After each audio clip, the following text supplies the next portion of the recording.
السلام علیکم، بسم اللہ الرحمن الرحیم۔ سبق نمبر 11۔ حضرت رسول خدا صلی اللہ علیہ وسلم کے اخلاق: تواضع، اصحاب حلیم۔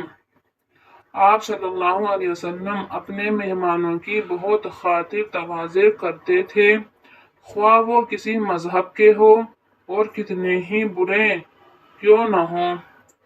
ایک دفعہ کچھ آدمی آپ صلی اللہ علیہ وسلم کے پاس آئے۔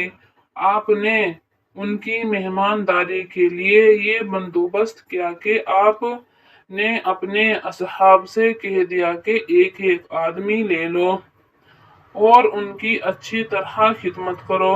ان مہمانوں میں ایک آدمی ایسا بھی تھا جو شرارت میں مشہور تھا۔ اسے کسی نے منظور نہ کیا۔ آپ نے اس کو اپنے گھر مہمان رکھا۔ گھر میں سب آدمیوں کے لیے جتنا کھانا پکا تھا وہ اس نیت سے اکیلا ہی کھا گیا کہ سب بھوکے رہے۔ جب وہ پیٹ بھر کر کھا چکا تو آپ نے ایک الگ کوٹری میں اسے سلا دیا اور بہت عمدہ بچھونا بھی بچھا دیا، مگر اسے بدہضمی ہو گئی اور رات بھر وہیں کوٹری میں رفع حاجت کرتا رہا، بلکہ بچھونا بھی خراب کر دیا۔ صبح سویرے ہی اٹھ کر کہیں چلا گیا۔ جب آپ اس کی خبر لینے گئے اور اسے نہ پایا تو افسوس کیا، پھر کپڑوں کو اپنے ہاتھ سے دھوئے بیٹھے، اتنے میں اور اصحاب بھی آ گئے۔ وہ یہ حال سن کر بہت برا فروختہ ہوئے، مگر آپ نے اس کا غصہ ٹھنڈا کیا۔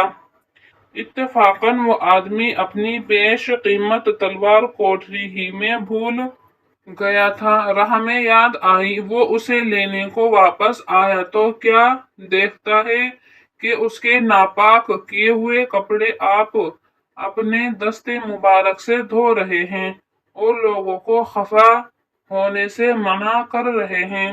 جب آپ نے اسے دیکھا تو کچھ ملال نہ کیا، بلکہ بڑی خوشی سے اس کا حال پوچھا اور تلوار نکال کر اسے دے دی۔ یہ دیکھ کر وہ اسی وقت مسلمان ہو گیا۔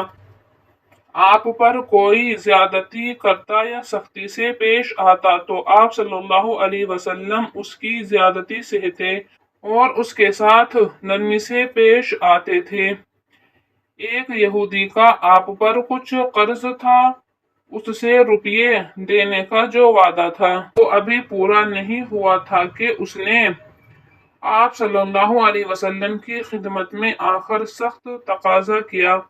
وہ جو سختی کرتا آپ نرمی سے جواب دیتے۔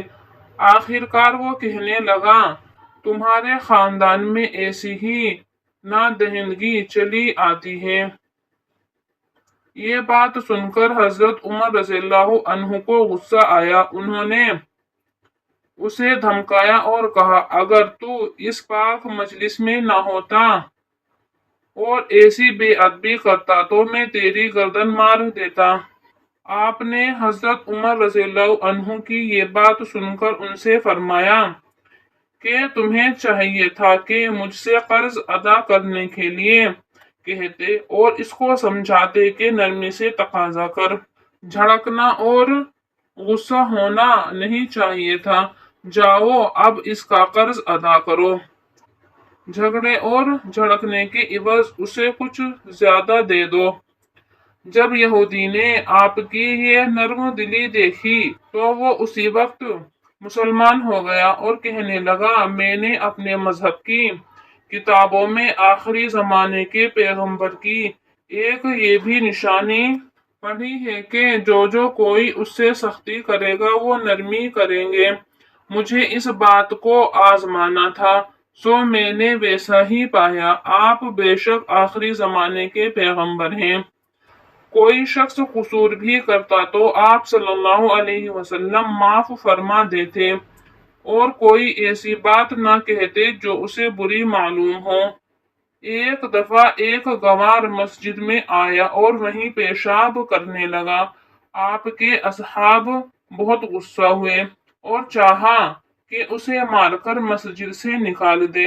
آپ نے فرمایا کہ اس پر زیادتی نہ کرو، اس کا پیشاب نہ روکو۔ جب وہ پیشاب کر چکا تو آپ نے اس سے کہا کہ یہ مساجد اس واسطے نہیں ہے کہ کوئی ان میں کوڑا کرکٹ ڈالے یا پیشاب اور پاخانہ کرے، یہ تو صرف خدا تعالیٰ کی عبادت کے واسطے ہیں، ان میں عبادت ہی کرنی چاہیے۔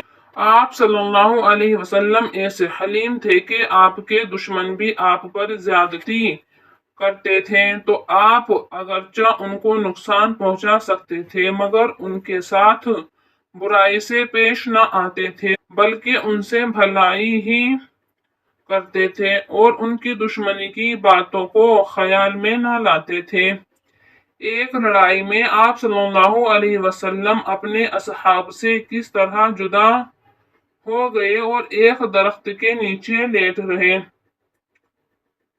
اتنے میں آپ کے دشمنوں میں سے ایک شخص آیا اور تلوار کھینچ کر کہنے لگا، اب آپ کو مجھ سے کون بچائے گا؟ آپ نے فرمایا اللہ تعالیٰ۔ یہ لفظ سنتے ہی تلوار اس کے ہاتھ سے گر پڑی۔ آپ صلی اللہ علیہ وسلم نے اٹھا لی اور فرمایا کہ بتا اب میرے سے تجھے کون بچائے گا؟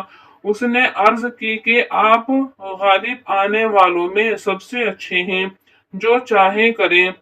آپ صلی اللہ علیہ وسلم نے فرمایا کہ کہے اشہد اللہ الہ الا اللہ۔ اس نے کہا یہ تو میں نہیں کہتا مگر میں نہ آپ سے لڑوں گا، نہ آپ کا ساتھ دوں گا، نہ ان لوگوں کے ساتھ ہوں گا جو آپ سے لڑتے ہیں۔ آپ نے اسے چھوڑ دیا۔ وہ اپنے ساتھیوں میں آیا، کہنے لگا کہ میں ایسے آدمی کے پاس سے آیا ہوں جو سب آدمیوں سے اچھا ہے۔ اس کے بعد وہ پھر آپ کی خدمت میں آیا اور مسلمان ہو گیا۔